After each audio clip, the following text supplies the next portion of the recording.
nombre del Padre, del Hijo, del Espíritu Santo.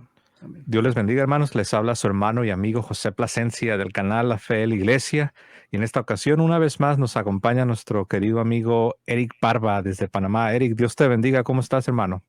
Bien, gracias a Dios, José. Hola a todos los hermanos, que Dios Todopoderoso les bendiga. Y en esta ocasión vamos a dar a conocer un poquito un tema bastante interesante que a muchas personas les gusta, que es el tema de las imágenes, arte cristiano y todo lo demás, ¿verdad, José? Sí, me río porque cuando dijiste a muchas personas les gusta, me vino a la mente que hay otro grupo de personas, obviamente no católicos, que no les gusta, ¿no? Por así decirlo, aunque sabemos que más que nada es un desconocimiento, ¿verdad? Es que no comprenden lo importante que es para la fe cristiana el tema de las imágenes, el arte sagrado. Y bueno, pues esperamos, hermanos, que este tema que nuestro hermano Eric ha preparado y que estaremos compartiendo sea de ayuda, sea de bendición para ustedes, para sus familias y las personas que están, que ustedes mismos, ¿no? Están tratando de ayudar a comprender la fe católica o simplemente ser confirmados en la fe católica. Así es de que, bueno, les voy a poner la portada, hermanos, para que vean cuál es el tema que nos atañe. Como ya lo mencionamos, pues es el arte cristiano, ¿no? El arte sagrado, lo que tiene que ver con las imágenes en el culto cristiano. Y como pueden ver ahí en la parte de abajo, Eric, si nos puedes ahí desglosar qué es lo que vamos a estar cubriendo, Eric. Sí, básicamente vamos a dar un contexto, por supuesto, del arte cristiano de los primeros siglos. Vamos a enseñar lo que dice la iglesia con respecto a eso, bastante general y global. Vamos a tocar el famoso tema de Éxodo 24 y vamos a tocar lo que hicieron los primeros cristianos, porque es muy interesante lo que hicieron los primeros cristianos, el cristianismo primitivo, como le llaman algunos, porque me parece interesante. Muchos hablan de, sí, nosotros somos la restauración o somos los verdaderos cristianos primitivos, cuando los cristianos Ujú. primitivos tenían simbología, epigrafía, escultura, arte y demás formas de expresión desde las épocas antiguas en los lugares de reunión y demás, ¿no? Entonces, ese contexto es bastante interesante para ver ese punto de vista. Sí, muy interesante, Eric. De hecho, si cualquiera de ustedes que nos está viendo, si tú tomas un diccionario bíblico, no importa si es católico o protestante, siempre en las entradas que tienen que ver con el cristianismo de los primeros siglos, como lo decías, Eric, el cristianismo primitivo, siempre en las entradas van a aparecer fotografías donde se ven las primeras iglesias y siempre pues hay ciertas imágenes, vemos altares. Vemos todo esto, ¿no? Reliquias, cosas que tienen que ver con realmente con la fe católica, ¿no? Entonces, esperamos que este tema les sea de edificación y para los no católicos, les invitamos como sus hermanos, que nosotros sí los consideramos hermanos, ciertamente en una separación, pero por cuanto tienen el bautismo trinitario e invocan el nombre de Cristo, más allá de los problemas doctrinales, nosotros no les vemos a ustedes como paganos, nosotros no les vemos como si ustedes no tuviesen nada que ver con el nombre del Señor Jesucristo, ¿verdad? Así es de que, bueno, pues como ya nos estaba explicando Eric, y como ustedes veían ahí en pantalla, vamos a estar cubriendo los temas que Eric ya nos estuvo comentando. Este tema es bastante importante para las personas que quieran o les guste estudiar este tema del arte cristiano desde los primeros siglos. Y yo confío en Dios, como dijo el hermano José, de que le servirá de apoyo para todas estas cosas, ¿no? Entonces, ¿por qué es importante estudiar esto? Porque las imágenes eh, cristianas desde el cristianismo primitivo son parte de la historia de la iglesia y también de la ciencia, específicamente de la arqueología. Esto es muy importante tenerlo en cuenta. Las imágenes son parte de la historia de la iglesia y específicamente de la arqueología también cuando hablamos de ciencia.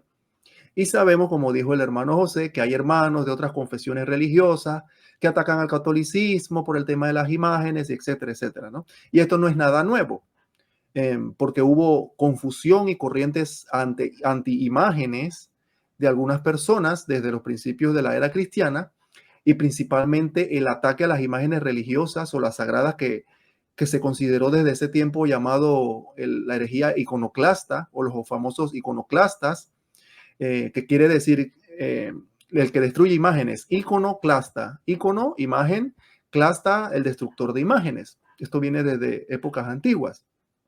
Y un ejemplo de esto, en el ambiente bizantino de la época hace más de 1200 años, en el siglo VIII, se vio cuando el emperador León III ordenó la destrucción de todas las representaciones de Jesús, de la Virgen María, de los santos, de los ángeles, destruyó todas esas cosas, ¿no? Y es muy importante porque esto no solamente fue una guerra doctrinal, para los que piensan que fue una guerra doctrinal, sino también una guerra política.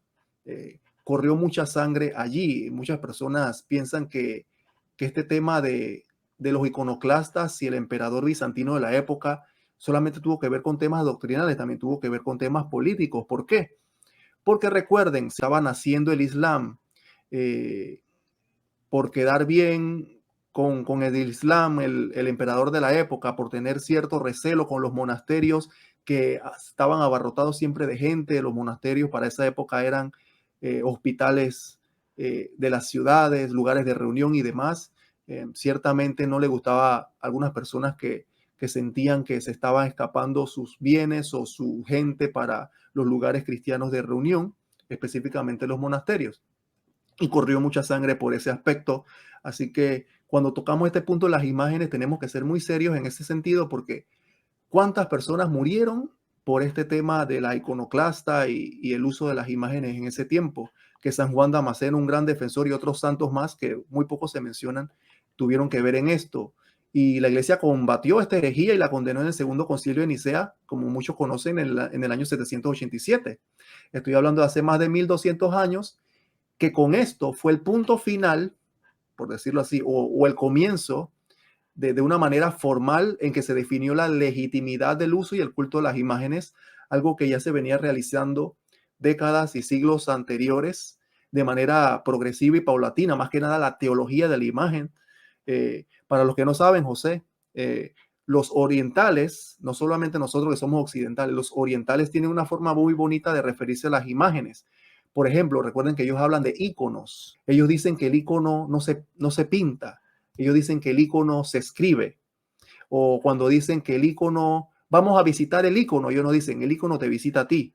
Y cosas por el estilo, ¿no? Se siente una diferencia teológica bastante interesante, que cuando uno estudia el tema del arte sagrado, vienen muchas cosas a la memoria y uno aprende bastante de esa perspectiva, no solo occidental, sino también oriental, ¿no? Muy interesante, Eric, esto que nos estás comentando. A mí me llamó la atención lo que decías, cómo en la parte oriental del mundo cristiano antiguo, cómo tienen esta teología bien fuerte en la iconografía, en los iconos, como decías. Ellos no hablan de dibujar iconos, sino hablan de escribir iconos, dando a entender que ahí hay teología. Y eso es muy interesante, Eric. Estoy seguro que más adelante lo vamos a ir mencionando, porque hay quienes, hablando ya de los protestantes, hay quienes dicen que esto de las imágenes y que el arte sagrado y la utilización de imágenes en el culto cristiano, dicen ellos, no, eso viene de Roma, dicen. Esto viene de los romanos, esto es de ellos, porque el pueblo romano era un pueblo que ya tenía la idolatría y ellos nada más cambiaron imágenes paganas por imágenes cristianas. Pero ahora que te escucho, Eric, como en la parte oriental todavía está bien fuerte todo esto, entonces yo creo que ahí se desborona esta idea de que las imágenes son algo de los romanos, cuando vemos que los griegos o la parte oriental del mundo cristiano antiguo desarrolló una teología incluso más fuerte en cuanto a las imágenes, ¿no? Sí, y me pareció interesante porque cuando uno estudia historia del arte sagrado, uno ni se imagina la palabra teología del icono o se imagina palabra de que hay una teología de la imagen. ¿Y cuándo comienza la teología de la imagen? Con la encarnación de nuestro Señor Jesucristo, porque ese Dios invisible se hace visible. Ahora vamos a tocar un poquito esos temas interesantes. Muy bien, pues a mí me parece que este tema tiene su, tiene su justificación del por qué estaremos tratando, porque sabemos que estamos rodeados de malos entendidos, ¿no? Malos entendidos. Sí, interesante, porque lo primero que hay que decir, hermanos, y de manera contundente, o sea, no de manera suave, de manera contundente, que el cristianismo siempre ha tenido imágenes, siempre, lo repito, siempre ha tenido imágenes, siempre. Y es aquí cuando vemos, cuando hay grupos que dicen, nosotros somos el cristianismo primitivo, y si el cristianismo siempre ha tenido imágenes, entonces, ¿por qué en sus grupos, en sus lugares de reunión, no hay imágenes? Siguen teniendo aversión a las imágenes. El cristianismo primitivo lo tenía y ahora vamos a ver las imágenes más adelante. Lo que sí ha llevado más tiempo y desarrollo teológico es la veneración a las mismas. Ojo, ojo, repito, el cristianismo siempre ha tenido imágenes. Lo que se desarrolló más con el tiempo es la teología de la imagen en su veneración. ¿Y por qué? Porque las imágenes tienen mucho que ver y están íntimamente relacionadas con la intercesión de los santos y las reliquias. Salvo ciertas excepciones, por supuesto, como mencioné hace un rato, de algunos cristianos que en sus escritos dicha representación de estas imágenes, la iglesia la definió formalmente y algo que venía desarrollándose con el tiempo. Y aquí los anticatólicos le dicen al católico, viste, entonces el culto en sí no viene desde los apóstoles, porque 700 años después es que pusieron eso como dogma. Y es allí Ujú. donde se equivocan siempre.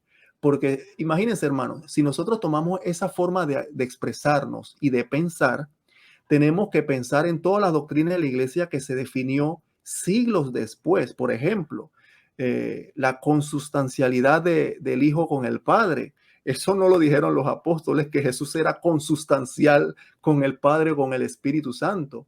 O los apóstoles no dijeron que Jesús tenía dos voluntades. Esto es doctrina en la Biblia. O que Jesús tenía dos naturalezas en forma explícita, ¿no? Porque Ujú. ciertamente sabemos en la Biblia que Jesús dice que él se cansaba, pero a la vez tenía su lenguaje divino y tenía sus prodigios que hacía por el poder que tenía como Dios, pero no dice explícitamente Jesús tiene dos naturalezas, humana y divina, o dos voluntades, humana o divina, Ujú. o es consustancial. O sea, esas palabras las definió la iglesia siglos después.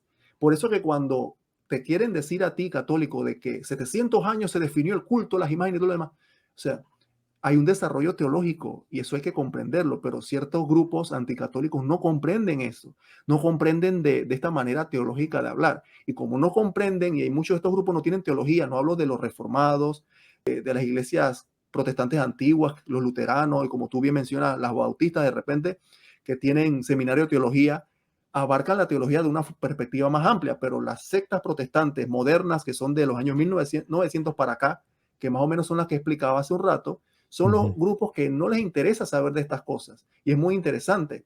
Por eso que la enseñanza de la iglesia en su catecismo y los cristianos de hace muchos siglos hablan de una teología ya compaginada en la encarnación de nuestro Señor Jesucristo. Y no sé si quieres aportar algo en esto, José, en esta Sí, para parte. los que están escuchando, ¿no? Y Eric ya lo aclaró muy bien.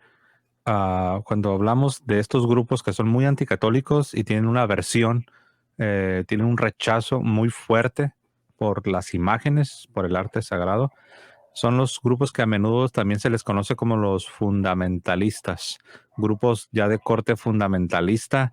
Nos referimos a estos grupos que tristemente han invadido pues los países en Hispanoamérica, ¿no? Son las sectas, así para ser directos, ¿no? Solamente para que quede bien clarito a qué grupos nos estamos refiriendo. Adelante, Eric. Vamos a hablar con el catecismo, que es nuestro manual de doctrina. Ciertamente el concilio de Nicea II en el año 787 definió el uso legítimo de las imágenes y básicamente dijo que nosotros debemos recibir las imágenes porque, como dice el numeral 2132, 2132 del Catecismo de la Iglesia Católica, que lo voy a leer aquí, dice lo siguiente: el culto cristiano de las imágenes no es contrario al primer mandamiento que proscribe los ídolos. En efecto, el honor dado a una imagen se remonta al modelo original, eso lo decía San Basilio Magno. El que venera una imagen, venera al que en ella está representado. O sea que aquí ya hablamos y el catecismo nos dice que no es el papel, la madera o el pedazo de piedra en sí. Habla de lo que representa. Y ahorita vamos a ver en Éxodo 24 y lo demás, algún par de textos bíblicos, de representación. Esto es muy importante porque el cristiano, sabiendo que hay un solo Dios, ya no tiene preocupación de creer en más dioses ni tener los ídolos que tenían el mundo antiguo. Y lo que se enseña con palabras al oído, lo enseña una imagen a los ojos. Eso decía eh, San Juan Damasceno. Él decía que las imágenes son el catecismo de los que no saben leer. Y Santo Hasta el día Tomás de de hoy, ¿no? sí, hasta el Incluso sol de hoy. sí, sigue sucediendo, ¿no? Sí, lo que es una imagen a los ojos, lo enseña, es lo que se enseña con palabras al oído. Tú ves una imagen y ya te remonta muchas cosas. Y Santo Tomás de Aquino, en su Suma Teológica, dice o decía, por supuesto, que el culto de la religión no se dirige a las imágenes en sí mismas como realidades, sino que las mira bajo su propio aspecto de imágenes que nos conducen al Dios encarnado. Eso lo dice en su Suma Teológica. O sea, ¿qué quiere decir esto y qué nos enseña la iglesia?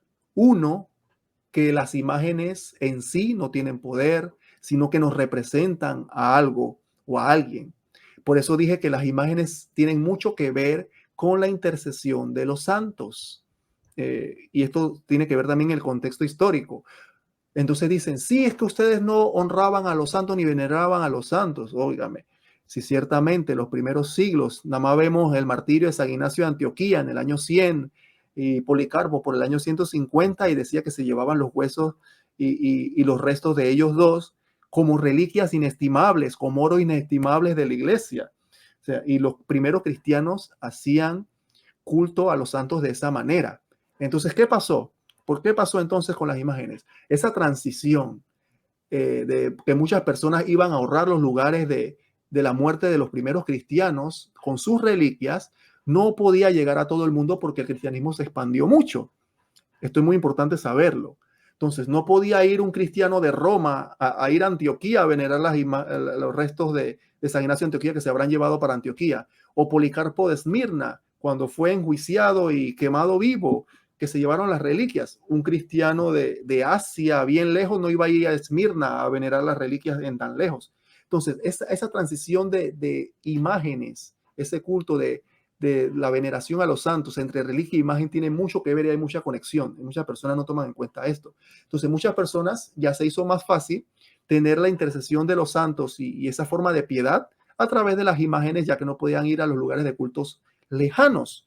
Y eso es muy importante tomarlo en cuenta en este aspecto de la iglesia que estamos enseñando, de que las imágenes no son un fin, sino son un medio que nos dirigen al Dios encarnado, que eso es muy importante como enseñó Santo Tomás de Aquino. O sea, no son un fin, no es el pedazo de madera, no es el pedazo de tela, no es el pedazo de piedra, es un medio como nosotros seres humanos que somos muy perceptivos de comunicarnos con Dios, eh, aunque no es necesario, ciertamente, pero en cuanto a la intercesión de los santos, el ser humano es muy perceptivo y no es lo mismo, por ejemplo, van a decir que no es necesario, no es lo mismo que tú llames a tu mamá por teléfono, que tú llames a tu mamá viendo una imagen de ella, una foto de ella y hablando por teléfono.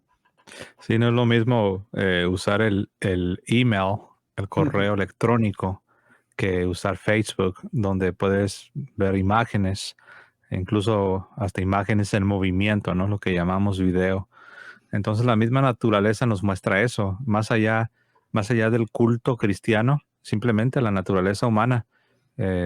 Uno pudiera decir, bueno, pues entonces, si en verdad tú crees que esta idea, esta noción de emplear íconos, imágenes, arte sagrado en el culto cristiano es algo malo, entonces si es algo malo debería ser entonces malo que lo utilices como parte de tu vida, ¿no? Porque toda tu vida tiene que estar consagrada a Dios. Pero si usamos las imágenes, las usamos para otras cosas, no solo, no solo, como tú decías, para nuestra familia, nuestros seres queridos, sino también en el sentido religioso. De hecho, ah, sí sabías, Eric, que hay un grupo de corte puritano entre los reformados, donde ellos ni siquiera, como llevan hasta sus últimas consecuencias el rechazo a las imágenes, ellos ni siquiera permiten a sus miembros la utilización de imágenes, ni siquiera en lo religioso. O sea, no tienen ellos libros de historias bíblicas para niños con imágenes de Jesús o de los apóstoles o de los padres. no lo permiten. Dicen que eso es algo malo, que es algo que no se debe practicar y les prohíben a sus miembros que utilicen imágenes, ni siquiera en los libros de historias bíblicas, ni siquiera para representar a Jesús, porque dicen que no, que las imágenes deben ser expulsadas de la devoción cristiana y del culto cristiano. Ahí donde vemos las consecuencias literales y fundamentalistas de leer la Sagrada Escritura, lastimosamente, cada uno leyendo la Biblia a su manera y demás, sin tener un magisterio, eso es bastante complicado. Sí, así es. Sí, bastante interesante. Vamos a esta parte a traer a colación un poquito académico, no toda completamente académico, un poquitito, porque es importante conocer los textos, o sea, tener el contexto de todo, porque ciertamente muchos ven este pasaje Éxodo 24 y ven apologistas también defendiendo el Éxodo 24 y con otras citas bíblicas y demás. Ciertamente, Éxodo 24, no tendrás otro Dios fuera de mí. Decálogo, ya habla de no tener más dioses, eso es lo que creía el pueblo, los pueblos paganos. Éxodo 20, está el pueblo de Israel saliendo de Egipto, les da las tablas de la ley, tuvieron 400 años en Egipto había muchos dioses, lo primero que tiene que hacer Dios en las primeras cosas es decirle, no crean que todavía hay muchos dioses, yo soy el único Dios, así que le dice, no tendrás otro Dios fuera de mí, y por eso le dice, no te harás escultura ni imagen, en rojo ahí, ni imagen de lo que hay arriba en el cielo, ni lo que hay debajo de la tierra, ni lo que hay en las aguas por debajo de la tierra. Ese es el texto famoso que cuántas personas se han ido de la Iglesia Católica con ese texto cuando dicen, ¿ves? Ahí Dios prohíbe cualquier tipo de imagen. Éxodo 24, pero no te leen el verso 3, ni el verso 5, ni las demás, ¿no?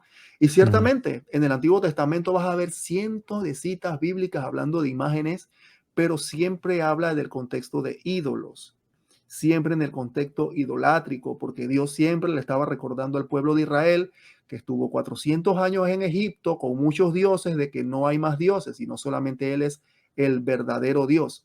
Hay quienes toman un versículo de manera aislada, fuera de contexto, y lo malinterpretan. Quieren aplicar ese pasaje que habla de la idolatría a las imágenes en el culto cristiano.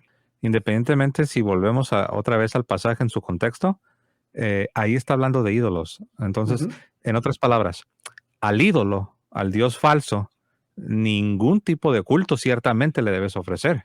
Al ídolo, al Dios falso, a estas imágenes que representan a estos dioses falsos, ciertamente no le darás culto, ciertamente no harás imágenes de estos falsos dioses, ciertamente no te postrarás ante ellas. En otras palabras, si realmente se va a interpretar el pasaje de manera correcta, todo lo que dice ahí, de no te harás imagen, no le darás culto, no te postrarás ante ellas, todo esto está hablando de los falsos dioses. No está hablando de una representación que vendría 2000 años, 3000 años después, una representación de Jesús. No está hablando de una representación de la Virgen. No está hablando de una representación de los apóstoles. No está hablando de una representación de los santos de Dios. Está hablando de falsos dioses. Está hablando de idolatría. Y yo veo que sí, muchos batallan. Alguien nos puede estar escuchando, Eric, y quizás alguien católico, ¿no? Y puede decir, pues que es bien sencillo, yo no sé por qué tanto lío, ¿no? Yo no sé por qué tanto escándalo. O el que se frustra y dice, ay, no entiendo estos protestantes. Vivimos en un mundo ideal perdón, en un mundo real, donde la gente se confunde, donde la gente tiene muchas dudas y batallas en sus vidas. Y Entonces básicamente es muchos... por los Ujú. prejuicios, ¿verdad? Por confundir lo que es venerar versus adorar, aunque les enseñen a ellos 50,000 veces de que venerar y adorar es lo mismo, cuando no es lo mismo ni Sí. siquiera en un diccionario real de la Academia de la Lengua Española. O sea, cosas Ujú. básicas, pero son cosas que suceden. No estamos en el mundo ideal, como tú dices, estamos en un mundo real. Sí, y más que nada simplemente el puro contexto del pasaje, ¿no? Ujú. Porque alguien puede decir, sí, pero lo que ustedes dicen, José, de la veneración, la adulía, la latría, todo eso, alguien puede decir, eso vendría después, José, eso vendría miles de años después. Y es cierto, todo eso vendría miles de años después. Pero si simplemente nos enfocamos al contexto de qué se habla en el pasaje, es bien sencillo. ahí está hablando de los falsos dioses que los israelitas ya adoraban en la tierra de Egipto. Pero a mí en lo personal, Eric, muchos me han dicho, es que yo ya entiendo lo que ustedes nos explican de las imágenes, del arte sagrado, pero la parte donde yo batallo, y hablo de protestantes, hablo de protestantes, la parte donde yo batallo es la parte donde dice no te inclinarás ante ellas. Y yo sé que en la devoción católica, los católicos se inclinan y a menudo hay imágenes, ya sea en sus templos o incluso en sus altares, en sus hogares. Y yo veo esa confusión, yo le digo, sí, le digo, pero el pasaje de Éxodo 20 está hablando de no te inclinarás ante estos dioses falsos. No está hablando de no te inclinarás ante representaciones de Jesús 3000 años después.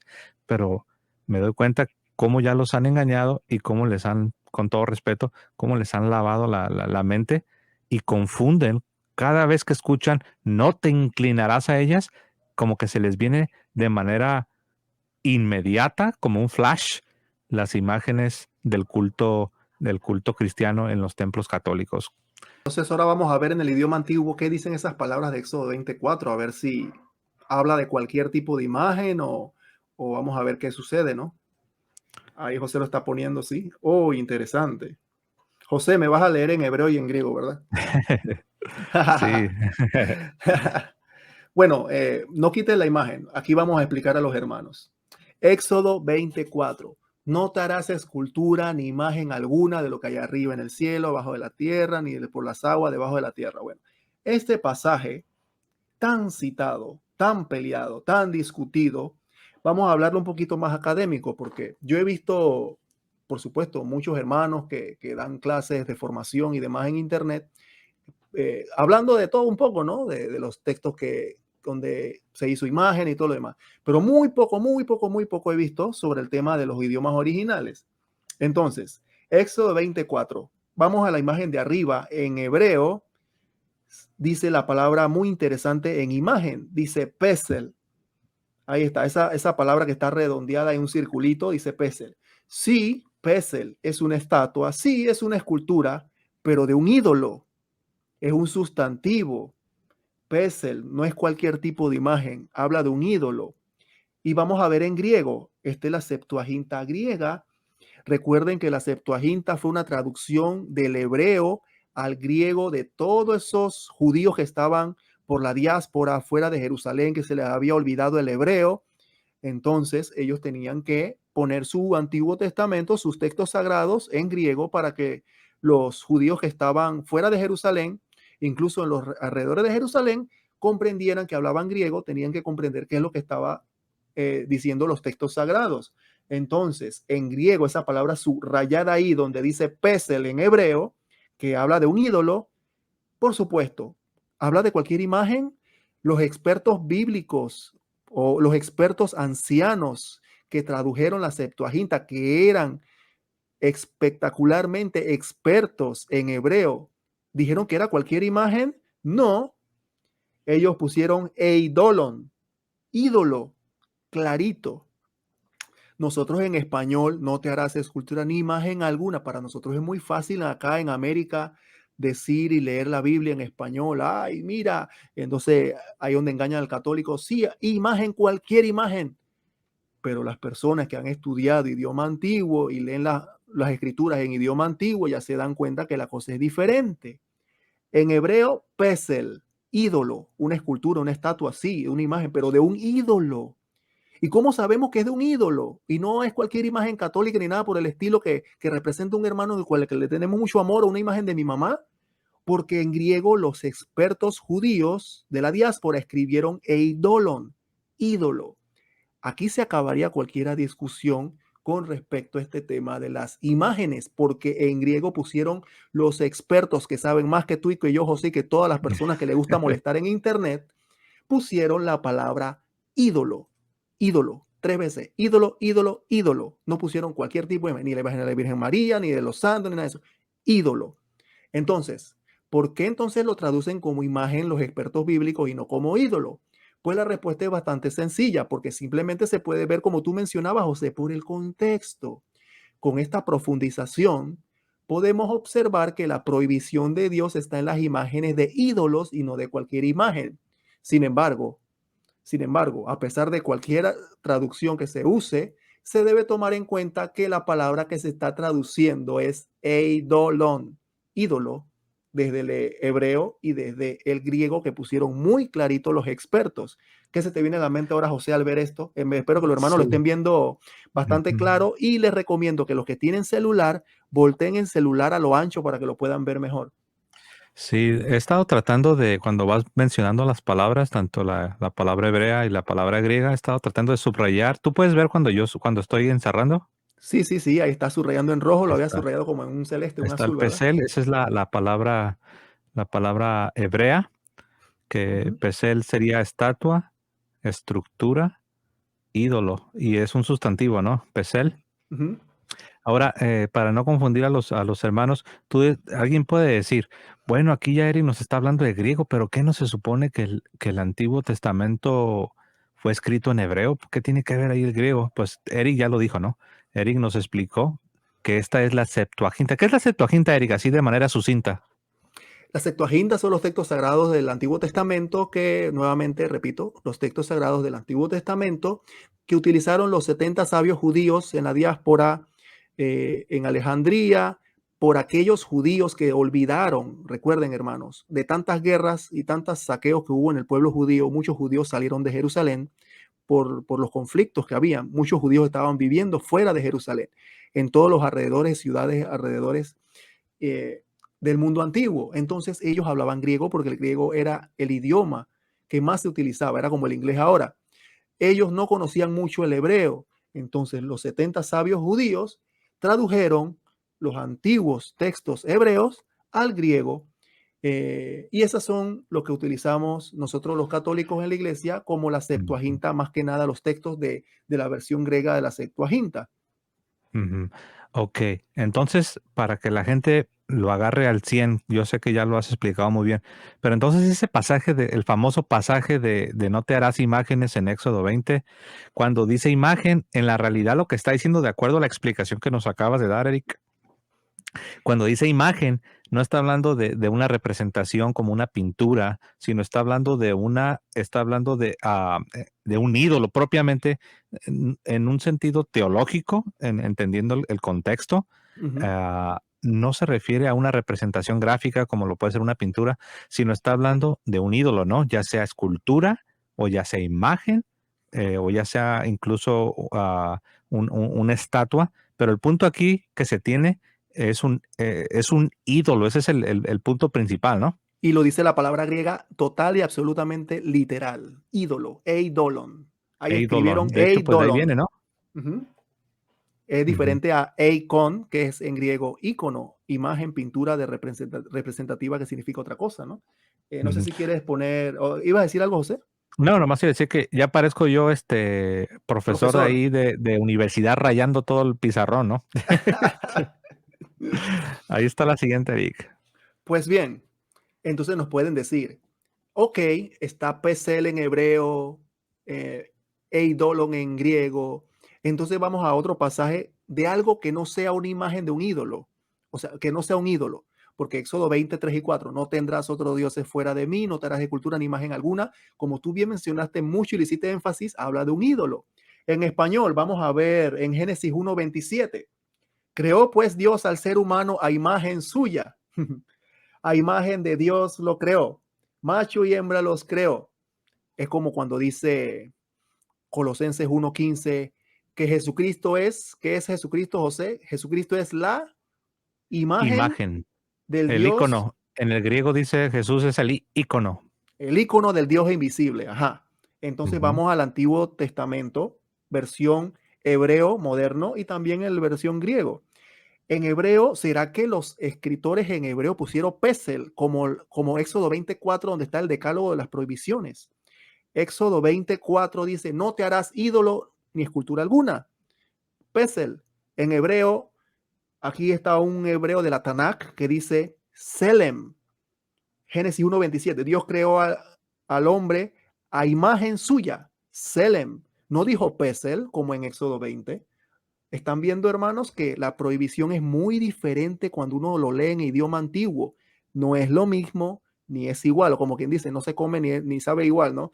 Eh, en griego, como bien mencionó nuestro hermano José, que decía Colosenses 1:15 que Jesucristo es la imagen del Dios invisible. Bueno, creó Dios al ser humano a imagen suya, ícono. Creó Dios al ser humano a ícono suyo, a imagen de Dios lo creó, macho y hembra lo creó, eikon. Ahí está el profesor José subrayando el pizarrón. Eh, y ahí vemos, hermanos, esto es interesante. ¿Y sabes por qué es interesante, José? Ujú, Porque, como mencionaba, los anticatólicos usualmente les gusta, por querer refutar y refutar lo que sea de la Iglesia Católica enseñe. Yo he visto lugares donde dicen que en hebreo Selem, que es la derivación de eikon, de ícono en griego, Selem también se puede causar, habla de idolatría, habla de ujú. idolatría. Y ciertamente la intención es muy importante, hermanos, porque no es lo mismo lo que pensaba el pueblo judío que recién salió de Egipto o los pueblos paganos que piensan que cualquier piedra es Dios, a los cristianos que saben que existe un solo Dios. Entonces, recapitulando, hermanos, en hebreo, el Éxodo 24 habla de Pesel, en griego, ídolo. Y lo que es una imagen representativa, una imagen diferente que representa a alguien o una sombra, que es lo que hacemos en la Iglesia Católica, lo que representa, por eso que la Iglesia muy sabia dijo, explicando la teología de la imagen que representa a algo o a alguien, que se dirige al modelo original.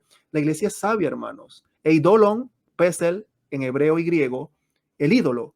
Y Selem, eh, Eikon en el griego y hebreo con respecto a una imagen que no es un ídolo. Y es por eso que no cualquier imagen está prohibida.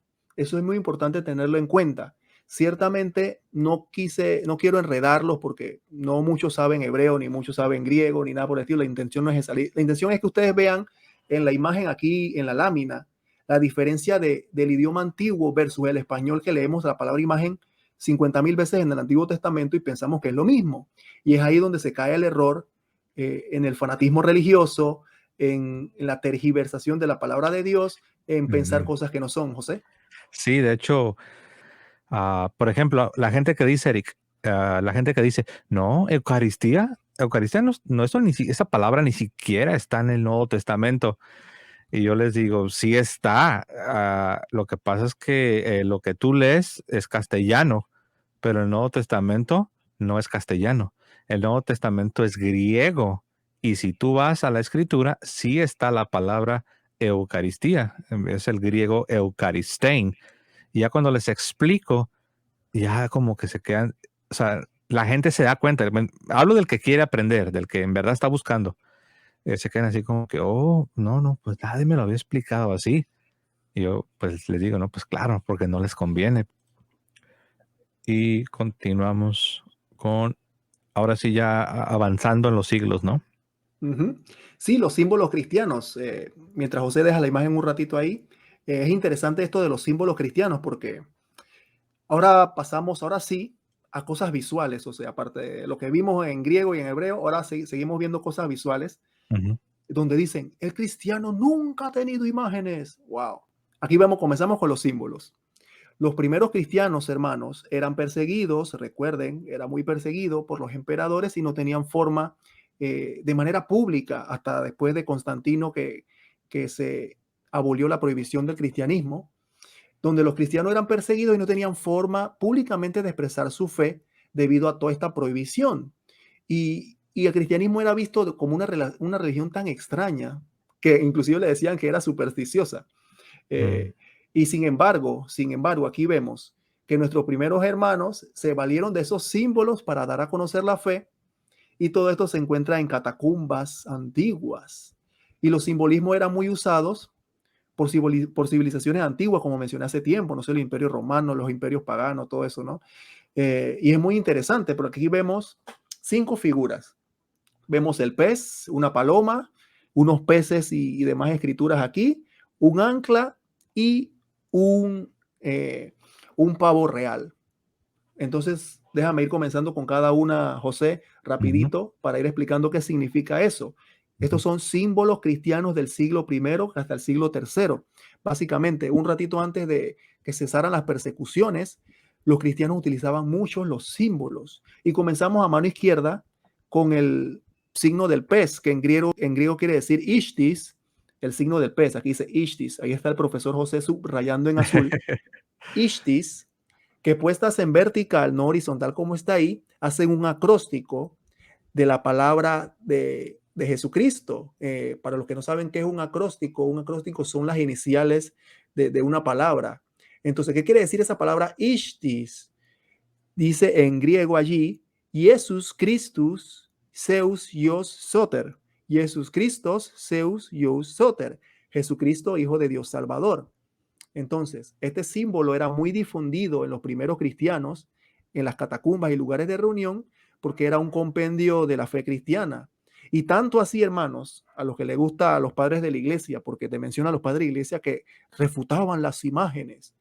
Tanto así que Tertuliano, que te mencionan, que refutaba las imágenes, en sus escritos decía que los creyentes son pequeños peces. Ajá. Ujú.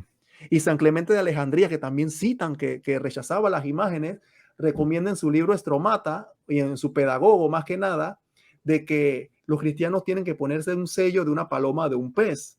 Entonces, esas son cosas que Muy uno cuando estudia interesante. arte sagrado, wow, ¿cómo es posible? Y aún así te citan, San Clemente niega cualquier imagen, no tienes que adorarla. Claro, está hablando de los ídolos paganos. Fíjate, Hermanos, sin salirme Tertuliano, del tema, esos manuales de los que hablaste, de los estromatas, el los pedagogo tengo aquí, también. los tengo, bueno, del lado, ahí donde está mi mano, esos azules que se ven ahí donde está mi dedo gordo, esos Ujú. azules son el estromata y el pedagogo. Sí, muy importante. Entonces, cuando leemos el pedagogo, y por eso decía, o sea, cuando ustedes ven por internet, porque este es un canal de formación, ustedes ven por internet cosas así, busquen el contexto, porque no es lo mismo agua con sal que sal con agua, como se dice, ¿no? Entonces, muy interesante, los símbolos cristianos. Comenzamos con el pez, había otro símbolo que es la paloma, para los que les gusta el tema de la paloma. ¿Qué quiere decir la paloma? Pues la paloma simboliza el alma que alcanzó la paz divina. También simbolizaba a los primeros cristianos cuando hablaban del Espíritu Santo. Bueno, ahí está la paloma. Cuando querían hablar sobre el Espíritu Santo y la paz divina, o el alma del difunto y la paz, hablaban de la paloma, ponían una paloma allí. El ancla, en el medio pueden ver un ancla. ¿Qué significa el ancla? El ancla es símbolo de salvación. Eh, para ese tiempo los cristianos decían que el ancla era el símbolo del alma que ha alcanzado felizmente el puerto de la eternidad. Y nosotros que decimos en la Iglesia Católica que si no estás en el barco de Pedro, en la barca de Pedro, no estás en un ancla muy firme que digamos, ¿no? A Ujú. mano derecha, ustedes pueden ver un sarcófago con unos pavos reales. Entonces pueden decir qué significa el pavo real. Para los primeros cristianos, el pavo real significaba la vida eterna y la inmortalidad del alma. Ahí está el profe señalando con una flechita el pavo real y con el acróstico también del crismón de Cristo. Muy importante estos temas de símbolos cristianos que pueden ver allí. ¿Y por qué el pavo real? San Agustín decía que el pavo real tenía una piel que no se deterioraba, por eso que los primeros cristianos en su cultura, en su ambiente, decían que el pavo real era signo de inmortalidad, porque no se podía corromper, inclusive lo relacionaban con la resurrección de Cristo, con la resurrección de los cuerpos. Muy interesante todo esto, José, ¿qué opinas? Sí, de hecho, para ser honesto, cuando vi el sarcófago con los que nos estás platicando, los pavos reales, por un momento pensé que era el ave fénix, pero ese es otro, ¿verdad? También el ave fénix se usaba en la simbología cristiana, ¿no? El ave fénix muy utilizado en la mitología griega, inclusive a Ujú. los que les gusta las cómicas de cuando uno era niño, uno ve el ave fénix y los dioses así de caballeros del zodiaco. ¿Cómo era esa cómica que muchos se veían en Latinoamérica, no? Sí, y ahí está una prueba de que no porque los paganos hayan utilizado cierto símbolo, no significa que ya los cristianos no lo podemos usar, ¿no? Como ya después, cuando ya el cristianismo llegó, digamos que se toma esa representación de la resurrección, de lo eterno, y los Ujú, cristianos de los primeros siglos ujú. no titubearon en utilizar también el ave fénix, ¿no? Sí, muy importante. Aquí vemos estos símbolos. Y ahí dice José, siglos uno al tercero. Cuando hablamos de siglo uno al tercero, estamos hablando desde la muerte de los apóstoles, básicamente, año 90, año 100, hasta el año 299, que abarca el siglo tercero. O sea que los cristianos comenzaban a hacer imágenes a manera simbólica al principio, y ahora van a ver el desarrollo, cómo se fue desarrollando las imágenes en el cristianismo primitivo, porque esos son símbolos. ¿Y por qué Ujú, tenían símbolos? Porque un romano soldado, cuando veía ese peso, una paloma, no pensaba que era nada, ujú, pero un cristiano en un lugar de reunión veía eso, ya significaba mucho. Así que es muy ujú. importante esos símbolos que hacían nuestros primeros hermanos. Sí, sabes, hay un pasaje, Eric, que está en la carta a los hebreos, ahorita que tú nos hablabas del ancla, ahorita que estabas hablando del ancla, que me vino a la mente, ¿no? Eso que está donde dice que nuestra fe es el ancla, creo que se le llama el ancla del alma. No sé si por ahí te viene a la mente, pero está en la carta a los hebreos. Para los hermanos que nos están escuchando, estoy seguro que más de uno ya se estarán acordando. Aquí lo tengo, José, Hebreos 6:19. Ujú, Que nosotros tenemos como segura y sólida ancla de nuestra alma y que penetra hasta más allá del velo, hablando de nuestro Señor Jesucristo, nuestro Dios Todopoderoso, ¿no? ujú. Interesante. Sí, así es, me pareció interesante. Am, ¿Quieres seguir con la siguiente imagen, ya- José? ¿Sí comentaste la de los peces? Sí, ¿verdad? Cuando hablaste del estromata, ¿verdad? Sí, no, básicamente Tertuliano que hablaba que nosotros somos pequeños peces, ¿no? Entonces, cuando hablamos de pequeños Ah, ok. peces, ahí vemos unos peces y un ancla, muy interesante cuando los Oh, no peces se había visto acercan al eso, ¿eh? ancla. Sí, a mano Ujú. izquierda, al lado del ancla, hay un Sí, ancla sí. chiquita y dos peces. Cuando hablamos de, así como Tertuliano hablaba que nosotros somos pequeños peces, bueno, ahí está. Ajá. Los peces se están acercando al ancla, que es nuestro Señor Jesús. Oh, La fe ok. firme, la fe sólida, interesante. ¿Puedes leer el pasaje una vez más, por favor, Eric? De Hebreos, El que acabas de leer, sí. vamos a leerlo desde el versículo 17 para entrar en contexto, ¿no? Ujú, Vamos. Por eso Dios, queriendo mostrar más plenamente a los herederos de la promesa la inmutabilidad de su decisión, interpuso el juramento, para que mediante dos cosas inmutables por las cuales es imposible que Dios mienta, nos veamos más poderosamente animados los que buscamos un refugio haciéndonos a la esperanza propuesta. Versículo 19. Que nosotros tenemos como segura y sólida ancla de nuestra alma y que penetra hasta más allá del velo, a donde entró por nosotros como precursor Jesús, hecho a semejanza de Melquisedec, sumo sacerdote para siempre. Entonces vemos estos símbolos. Por algo los primeros cristianos que escuchaban la palabra de Dios lo ponían en imágenes. Interesante, José. ya estoy escuchando a más de uno diciendo, no, pero estas no son imágenes. El detalle está que a menudo si uno hiciera una especie de un tour por los templos protestantes, ni siquiera toda esta iconografía o todas estas imágenes, ni siquiera eso utilizan. Así de que, eh, ¿cómo te puedo explicar? Para mí, escuchar a un protestante decir, no, pero estas imágenes, estos símbolos no son iguales, no son iguales a las imágenes que ustedes usan. Pero para mí eso se me hace como que, ah, ¿cómo puedes hacer esa afirmación cuando ni siquiera estas imágenes las utilizan en la gran mayoría de los templos protestantes, ¿no? Interesante, José, que la primera imagen de arriba, de la izquierda, donde está el Ujú. pez con el acróstico de Cristo, Oh, sí, sí. que es una imagen de la Santa Iglesia Católica, la única fundada por Cristo, porque son los cristianos primitivos desde esa época. Muchos cristianos no católicos, incluso amigos míos que son protestantes, usan ese signo y ese sticker en sus carros, Es cierto. en algunos lugares. Entonces yo le digo, ¿sabes tú que te felicito? Estás usando uno de los símbolos que ha usado la Iglesia Católica hace 2000 años atrás y se me quedan mirando como raro, como que cómo es posible que esa Sí, imagen sea católica, cómo es u- posible. Y utilizan entonces, eso entonces le enseño, sí. en sus automóviles, ¿no? Ponen una especie de una plaquita metálica con esa Sí, imagen, ¿no? sí, sí, interesante. Y me pareció curioso, se lo digo como anécdota, porque muchos hermanos, muchos desconocen esto, por eso que es bueno formarse en el contexto global de todas estas cosas, porque cuando le explicaba de que te felicito porque esa es una imagen que usa la Iglesia Católica desde hace mucho tiempo, se quedan pensando como que ellos pensaron que esa imagen la sacaron de internet o algún pastor o alguien se le O es ocurrió algo, hacer ese pez o algo es por algo el estilo, ¿no? evangélico, como que mucha gente se imagina que eso es de los evangélicos, ¿no? Sí, sí, cuando es una imagen, uno de los primeros símbolos de la Iglesia Católica hace 1900 años atrás. Ok, entonces vamos, vamos a continuar con la siguiente.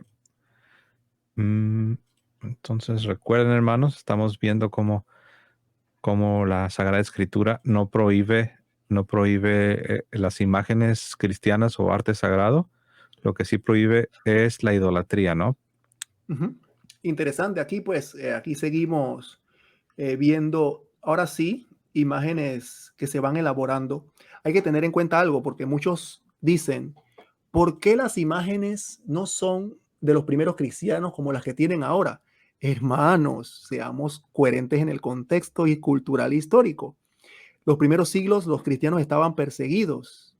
Inclusive comprar una pintura que se utilizaba de una planta o de un animal que se utilizaba la tinta era ultramente caro. Estamos hablando de cristianos que utilizaban una pictografía críptica. ¿Qué quiere decir críptica? Y pictografía, o sea, imágenes en el contexto de su persecución y cuando se escondían en las catacumbas y en lugares de reunión. Por ende, un cristiano en los primeros 3 siglos no te va a hacer un Picasso o un Leonardo da Vinci cuando no tenían ni tinta ni pintura suficiente y estaba pensando que si estaba en la Eucaristía lo iban a matar los romanos y cosas por el estilo. Ellos podían hacer lo que podían en el contexto de su época y catequizaban de esa manera. Entonces, comenzando con la simbología, que así comenzó el cristianismo, con símbolos, aquí comenzamos a ver cómo comienzan a hacer las pinturas, las primeras pinturas. La primera, por ejemplo, está en las catacumbas y también vemos en la casa iglesia de Europos en Siria, que es una iglesia que se utilizaba en los primeros 2, 3 siglos del cristianismo.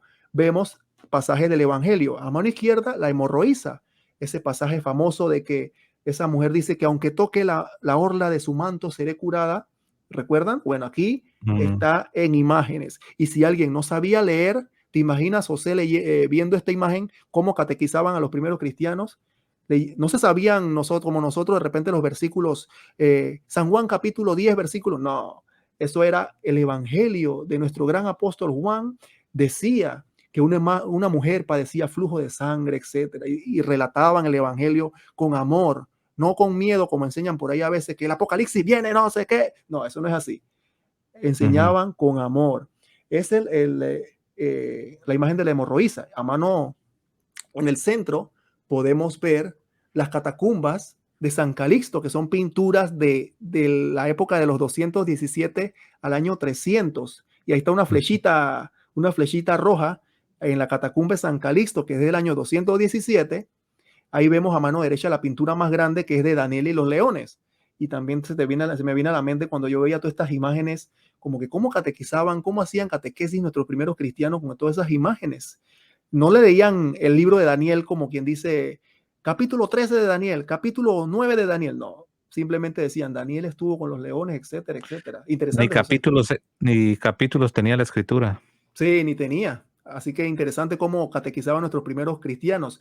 Y como mencionaba, porque vuelve y puede venir alguien a mitad de este video a decirte o escribir un comentario que dice, pero es que no le hacían culto. No estamos hablando de eso todavía, hermanos.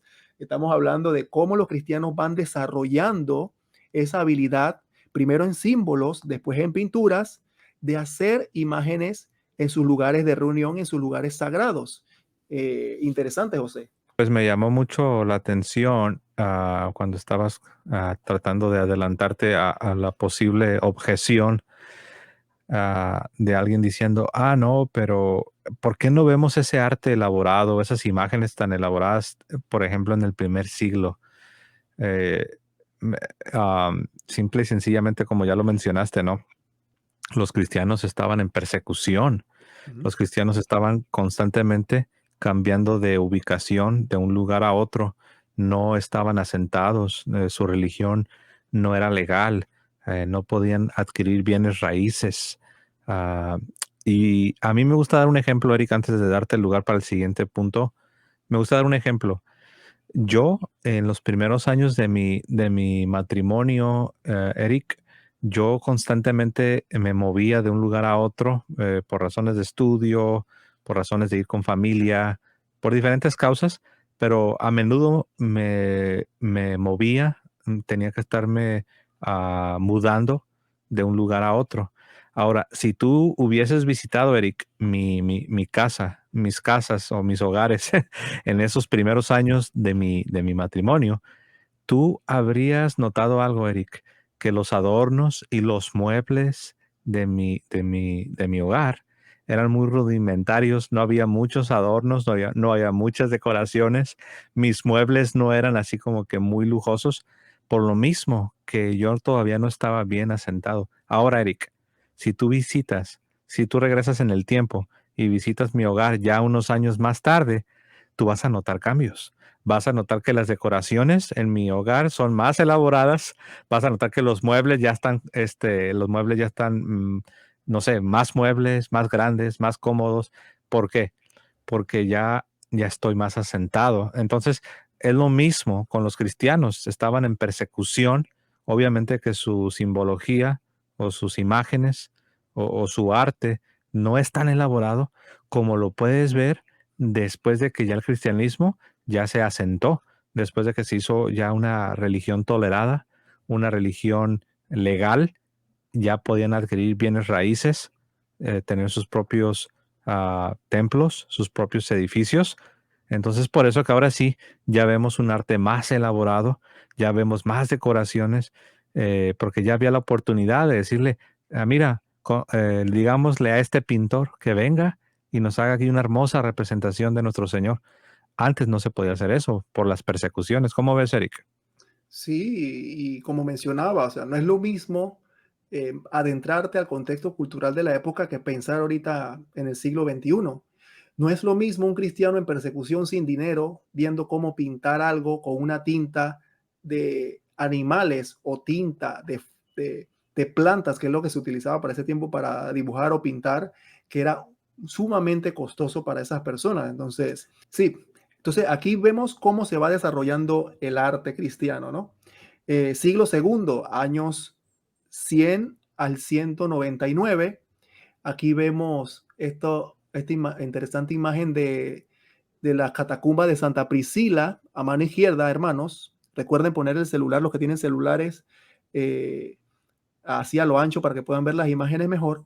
Con la imagen de la Virgen María sentada con el niño Jesús, siglo segundo. Esa persona que ven allí a la izquierda, se ha dicho los expertos en arqueología y conservación de imágenes, lo datan como el profeta Balaam señalando una estrella en el cielo. Muy interesante eso, la Virgen María con el niño Jesús. Ahí estamos hablando de la encarnación de nuestro Señor Jesucristo naciendo, la Virgen María. Esa sería una de las primeras imágenes de la Virgen María, por supuesto, en el ámbito cristiano. Siglo tercero a mano derecha, el buen pastor. Siglo tercero, año 201 al 300, el buen pastor en las catacumbas de San Calixto en Roma. Es muy interesante esas pinturas que ven ahí del buen pastor también, como los relatos del Evangelio. Jesucristo es nuestro buen pastor. Yo soy el buen pastor da la vida por sus ovejas, pero el asalariado, el que no es el pastor, y sigue el texto, ¿no? Ujú. Interesante. ¿Qué te parecen estas imágenes que ya a partir de los símbolos versus imagen ves cómo se van comenzando a elaborar, perdón, ven de unas pinturas que parecen como muy antiguas, muy malas en su figura versus expresiones artísticas modernas, del siglo segundo al siglo tercero, cómo se van como equiparando, ¿no? Se va como poniendo en un contexto mejor.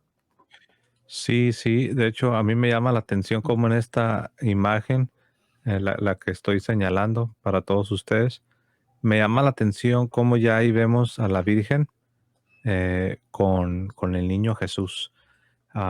¿Y por qué digo esto? Porque muchas veces el protestante, cuando escucha estas expresiones de la Virgen y el niño Jesús, para ellos, para los protestantes, suenan muy raras esas expresiones, la Virgen y el niño Jesús. Pero vean esta representación, cómo precisamente refleja el lenguaje católico, cómo refleja la devoción católica. Entonces, de qué estamos hablando? ¿De qué año estamos hablando, Eric? Estamos hablando del siglo II, ¿no? Siglo Eh, II, años 100 al 199, y ahí es donde lo que hablaba. Ujú. Yo soy el cristianismo primitivo, tú eres el cristianismo primitivo, bueno, haz lo que hicieron los primeros cristianos, representaban a la Virgen y el niño Jesús en sus paredes de lugares de reunión, porque tú no lo haces. Interesante. Sí, esa es una buena pregunta, ¿no?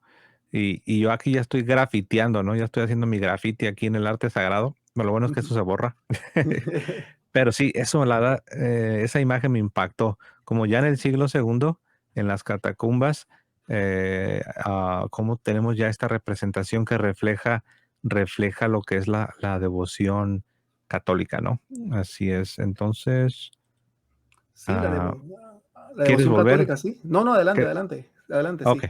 perfecto. No, sí, nada más iba a mencionar que sí, la devoción católica, porque ellos no tenían ningún problema en dibujar a Jesucristo con su madre. O sea, no tienen ningún problema de hablar de Jesucristo junto con su madre. El hermano no católico sí tiene problema de hablar de Jesucristo junto a su madre. Sí, Interesante. exacto. Y es el niño Jesús. O alguien pudiera decir, pero ¿para qué lo representan así como el niño Jesús? Si ya él ya creció, él ya no se quedó siendo un bebé. De hecho, yo he escuchado gente que dice eso. Pues ahí tienes la catacumba en el siglo segundo. Ya Jesús, obviamente ya había sido un adulto y ya había ascendido a los cielos, pero se seguía representando a la Virgen con el niño Jesús. Sí, muy interesante. Entonces mira cómo se vienen representando las imágenes, se vienen siguiendo ese desarrollo teológico de las imágenes, porque pueden decir, pero es que no me muestras nadie diciendo que veneren la imagen. Hermanos, con calma, no con ansias. El concilio de Nicea lo definió porque ya el cristianismo venía desarrollándolo, salvo ciertas excepciones, y podemos mencionar una, porque por ahí le puede llegar un católico. San Epifanio de Salamina dice que rompió una cortina en Palestina cuando llegó a una iglesia en el siglo III.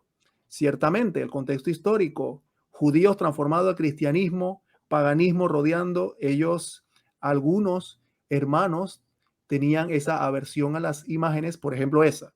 Pero la mayoría de las imágenes que hablan los primeros cristianos son de ídolos, así que no había ningún problema con eso y lo vemos aquí.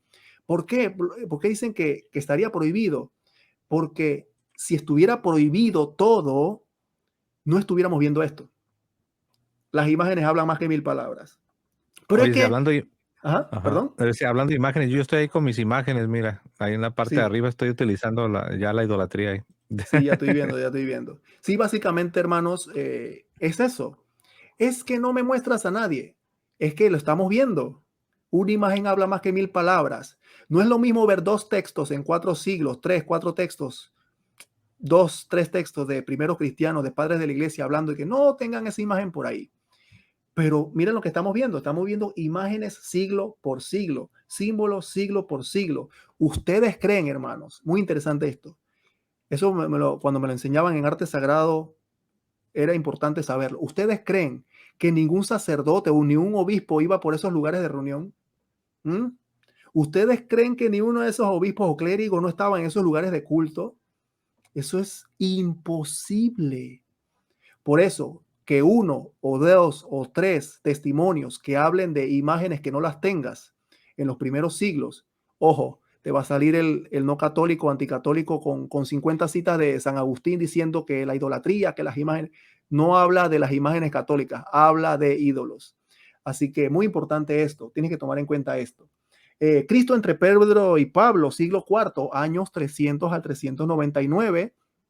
Aquí lo vemos en las catacumbas de San Calixto, también catacumbas en Roma, lugares de reunión de los cristianos, Cristo entre Pedro y Pablo y más personas abajo. Y lo que viene es bastante interesante, José. Por eso dije que la teología de las imágenes, de los íconos, se fue desarrollando con el tiempo, así como la teología del mismo nuestro Señor Jesucristo que vemos en los concilios cristológicos. ¿Qué vemos aquí? La imagen del Pantocrátor. Me salté hasta el siglo VI. quería solamente poner imágenes hasta el siglo V, pero ¿por qué me salté hasta el siglo VI? Porque en el siglo VI, como tú bien mencionaste, comenzó el Islam. Cuando dije que se introdujo el Islam en el siglo VIII, siglo VII, hablaba, como tú mencionabas, de cuando llegó a esa expansión a los lugares cristianos. Pero en el siglo VI, que comenzó el Islam, aquí vemos una imagen del Cristo Pantocrátor. ¿Qué significa Pantocrátor? Todopoderoso, Cristo Todopoderoso. Entonces, bien, el que pintó esta imagen, a propósito, el que quiera saber dónde está esta imagen, está en el monasterio de Santa Catalina del Monte Sinaí en Egipto, que es uno de los monasterios más antiguos del mundo, siglo VI, años 500 al casi 600, siglo VI. Sí, hay un monasterio católico, sí, un monasterio católico. Bueno, también está por manos de ortodoxos y demás, pero un monasterio de la única iglesia que existía en ese tiempo, la Santa Iglesia Católica, con los ortodoxos que ahora nos separamos, ¿no? Pantocrátor, todopoderoso. ¿Qué quiere decir esto? Que Jesucristo es todopoderoso Dios. Y en la teología iconográfica, el que pintó esa imagen, o mejor dicho, antes que me corrijan un profesor de arte sagrado, el que escribió ese icono, José, el que Ujú. escribió ese icono, si ustedes se toman la molestia de verla, el rostro está, José Anteo, José lo quitó, iba a ver lo del rostro. Ah, ok, perdón. Entonces vamos a regresar al rostro del Pantocrátor. Sí, porque quería ver los hermanos, ver el rostro del Pantocrátor. Ujú. El rostro del Pantocrátor, a mano izquierda y mano derecha, se ve como si fueran dos caras diferentes. Se ve Oh, como sí, diferente. ¿Lo ves, José? ¿Lo ves diferente? sí. Ujú. Bueno, los pintores en el tema pictórico dicen que no, que eso es la sombra de la mano derecha. Pero los que estudian teología del icono, los que estudian teología, hacen ver esta imagen ya como una teología. Cristo, dos naturalezas, naturaleza humana, naturaleza divina. Por eso que ven el rostro de dos maneras diferentes. De verdad se nota. Espero que los demás hermanos noten que el rostro de Cristo está diferente del lado izquierdo versus el lado derecho. Bueno, en la teología se explica de manera maravillosa, ya va entrando la teología del icono, porque el icono es importante en la teología, de que va desarrollando la teología de las dos naturalezas de Cristo, naturaleza de Dios y la naturaleza humana, que verdadero Dios y verdadero hombre. Y ahí lo vemos transferido en imagen. Por eso es muy importante la teología de la imagen y de los iconos. Bueno, aquí voy a aclarar, sí, porque esta es un sarcófago de alguien famoso llamado Junio Basso.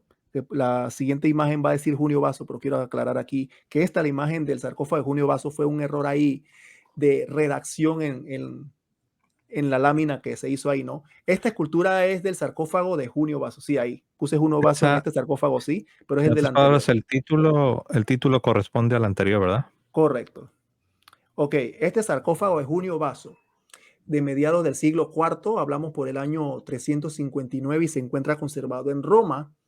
Quieren preguntarse, ¿quién es Junio Basso? Bueno, Junio Basso fue un hombre que ocupó el cargo de prefecto de Roma y fue bautizado antes de morir. Interesante, fue bautizado antes de morir. Entonces, ahí vemos cómo se va desarrollando el arte cristiano, ¿no? Una persona que era prefecto de Roma, que se bautizó, se hizo cristiano, él sí tenía más recursos para hacer pinturas o esculturas mejores de las que vemos en las catacumbas. Además, ya vemos la diferencia, estamos viendo una diferencia enorme de antes de Constantino, durante la persecución, esas imágenes, versus ahora lo que se ve, una escultura de un sarcófago muy importante con detalles del Evangelio de nuestro Señor Jesucristo y de la Sagrada Escritura, porque ahí podemos ver cada cubículo tiene bastante cosas interesantes de nuestro Señor Jesucristo, de la Sagrada Escritura, que se simbolizan de esa manera en un sarcófago cristiano. ¿Algo que aportar, José? ¿Algo que decir sobre este sarcófago? Sí, como dices, ¿no? Ya vemos ahí un arte más elaborado, obviamente un arte más costoso. Uh -huh. Y, y aquí solamente una nota apologética. Algunos se confunden porque obviamente sí tenemos más imágenes, más arte, tenemos más edificios cristianos en el siglo IV, que ciertamente es el siglo en el cual el cristianismo primero se le da el estatus de religión lícita, religión legal, permitida, y después a la postre, unos 60 años después, se convertiría el cristianismo precisamente en la religión favorecida y predilecta del imperio, ¿no? Ah, pero muchos se confunden y dicen, ¿ves? Aquí vemos la prueba de que Constantino, el emperador, fundó el catolicismo, porque Mm. es precisamente en este siglo donde vemos un florecimiento de estos edificios, de este arte elaborado, pero no es por la teoría falsa de Constantino, simple y sencillamente es porque el cristianismo dejó de ser una religión ilegal, dejó de ser una religión perseguida. El cristianismo comenzó a adquirir propiedades, templos, edificios, y hay que decir algo, quizás lo más importante, para el siglo cuarto, un porcentaje muy grande de los ciudadanos del imperio habían abrazado la fe cristiana. ¿Qué significa eso? Que el cristianismo ya contaba con recursos que en sus tiempos de persecución no contaba. Sí, bastante interesante. Y aquí vemos a alguien con recursos, un prefecto de Roma que después se bautizó antes de morir, que por supuesto tenía el dinero para hacer una escultura en su propio sarcófago. Y lo vemos elaborado porque ciertamente ya no es la religión perseguida como tú bien mencionas, sino que cualquier persona ya sin ningún tipo de temor podía demostrar su fe a manera gráfica también sin que alguien lo acusara y lo quisiera matar, ¿verdad? Ahí vemos. Mira, ahí vemos relatos interesantes. La curación de, a mano izquierda, de arriba a abajo, la curación del leproso, el pecado de Adán y Eva abajo, Jesucristo entrando con las palmas victorioso en el burrito. Vemos Daniel con los leones, cuando Pablo es apresado. Interesante, el del centro de arriba es muy interesante porque vemos a un Jesucristo joven. Y eso tiene un significado teológico bastante interesante. Se pueden preguntar, Jesucristo está entre dos personas pisando una cabeza. Bueno, no se ve muy bien de repente, pero esa cabeza que ustedes ven ahí, hermanos, es del dios Urano. ¿Qué significa eso? La cabeza del dios Urano. Significa, queridos hermanos, que la simbología del sarcófago va mucho más allá que una simple imagen, porque nos muestra el triunfo de Jesucristo sobre la muerte. Ahí está el profesor José señalándolo. El triunfo de Jesucristo sobre la muerte y la victoria sobre el mal. Y también nos habla de que Jesucristo es el verdadero Dios. Por eso le pisa la cabeza a Urano. O sea, ese sarcófago quiere decir el triunfo del cristianismo sobre el paganismo. Eso quiere decir Jesucristo joven pisando la cabeza de un Dios pagano, el triunfo del cristianismo sobre el paganismo. Muy interesante cuando uno estudia esta forma así. Muy interesante. De hecho, incluso aquí se pueden desprender varios aspectos apologéticos, ¿no? Por ejemplo, tú sabes que no nos vamos a ir a ese tema, pero hay quienes niegan la existencia real de Adán y Eva. Ujú. Y pues ahí vemos también en la parte inferior del lado izquierdo, el segundo, la segunda escultura de izquierda a derecha en la parte inferior. Ahí vemos nosotros a Adán y Eva, ¿no? Sí, interesante. Cómo los cristianos, el que le hizo ese sarcófago a esa persona, se conocía bien las escrituras y la narraba para catequesis para todo el mundo de esa manera. Interesante. Y está la serpiente ahí también. No la había visto a la serpiente, ¿no? Parece que está aquí, ¿no? Sí, está escondidita ahí, enrollada en el árbol. Así es. Aquí vemos otro sarcófago, hermano, del siglo IV. Un sarcófago que para ir pasando más rápido, tiene un crismón y una cruz de Cristo con los soldados durmiéndose. Eh, Vemos episodios de la crucifixión, de la corona de espinas y demás, ¿no? Entonces ustedes se preguntarán, ¿qué quiere decir el artista de este sarcófago con respecto a este tema? Pues bien, no muestra la victoria de Cristo sobre la muerte, porque la corona que vemos ahí y el acróstico que vimos de Cristo, de las letras de Cristo en griego, las iniciales de Cristo, ahí vemos esa X y esa P, el crismón se le llama eso, y la cruz abajo. ¿Qué significa eso? Y si ven algo redondo, es una corona de laurel. ¿Qué quiere decir eso para el cristiano? La corona de laurel las iniciales de Cristo en griego, eh, la cruz y los soldados ahí durmiendo, se quiere decir a Jesucristo venciendo la muerte. ¿Y por qué sabemos eso? Porque la corona de laurel para los romanos, hermanos, para los romanos era símbolo de victoria. La corona de laurel era símbolo o signo de victoria para el romano. Entonces, el cristiano que nos está enseñando aquí, que Jesucristo, las iniciales que están ahí, en una corona de laurel significa que Cristo ha vencido la muerte, porque vemos a los soldados durmiendo, significa la resurrección de nuestro Señor Jesucristo que ha vencido la muerte y nos conduce también a nosotros a la victoria sobre la muerte. Estos aspectos teológicos en el forma del arte es muy importante para que todo el mundo se dé cuenta de que no es simplemente poner por poner una cruz, alguien durmiéndose ahí y una corona de laurel con el acróstico del crismón. Tiene mucho detalles que ver y mucho que explicar este arte cristiano, José. Wow, la verdad, a mí todo eso se me hace muy glorioso. La verdad que qué triste, ¿no? Que el que no quiere creer ve cualquier cosa menos la realidad, ¿no? Ujú. Porque yo aquí veo cómo estos ciudadanos romanos, habiendo abrazado la fe de nuestro Señor Jesucristo, ahora yo veo cómo ponen todo su esmero, utilizan toda la imaginería para expresar a la gloria de Cristo, ¿no? Expresar su fe. Esa era la Ujú. forma en que expresaban su fe. Inclusive, hasta sabiendo que iban a morir, preferían tener estas personas que tenían esos recursos económicos, hacer su sarcófago con detalles del Evangelio de nuestro Señor Jesús, con un detalle teológico importante. Wow, qué bonito. A mí me encanta todo esto, ¿eh? Ujú. No sé si quieres seguir, José. Wow, esto es muy importante. Ahora comenzamos con la epigrafía. Entonces se pueden preguntar, ¿qué es la epigrafía? Epigrafía, hermanos, ya vamos terminando, ya está, dentro de poco terminamos.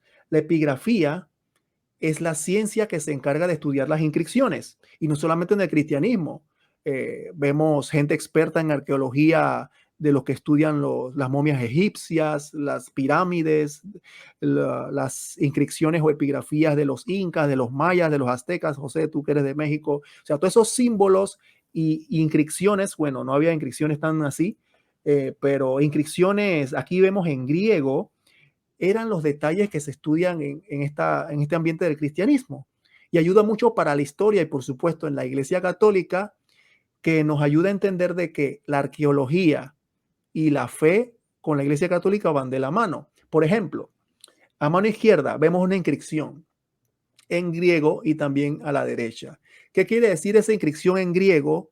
Los expertos arqueólogos han dicho: yo, Agatocles, de imprevisto me he marchado de esta vana vida y en ti he encontrado refugio. Eso es lo que dice en griego, la epigrafía de la mano izquierda. Es un pedazo Ujú. de unas inscripciones funerarias. Y a mano derecha, arriba, vemos otra inscripción muy interesante que dice: oh Jesucristo, ahí está señalándolo el profe José, oh Jesucristo, acuérdate de la dormición de tu sierva Olímpiade, pues fue creyente durante toda su vida. Inscripciones de los primeros siglos. Pacatazo, como dicen por ahí, un gran sacerdote apologista, ¿no? Pacatazo. Un saludo al Padre Toro si es que llega a escuchar esto. Sí, aquí vemos inscripciones de las tumbas de los primeros cristianos que sí creían en la intercesión de los santos. Aquí vemos: oh Jesucristo, dice en griego, acuérdate de la dormición de tu sierva Olimpia, después fue creyente durante toda su vida. Interesante. Es por eso que nosotros, hermanos, al ser cristianos católicos, la iglesia fundada por Cristo, tenemos una gran responsabilidad. Como dice la palabra, que mucho se le dio, al mucho se le va a exigir, y nosotros se nos va a exigir mucho porque nosotros conocemos mucho. Los hermanos que están un poco alejados de la fe verdadera, que no tienen la plenitud de la fe cristiana, se pierden de todo esto, se pierden de esto. Entonces ahí el profesor José ya señaló una lápida, ahí también hay una lápida. ¿Te interesó esa Ujú. lápida, José? ¿Qué opinas de esa lápida? Sí, de hecho te iba a preguntar qué era, pero ya te adelantaste, ya lo mencionaste. Es una lápida.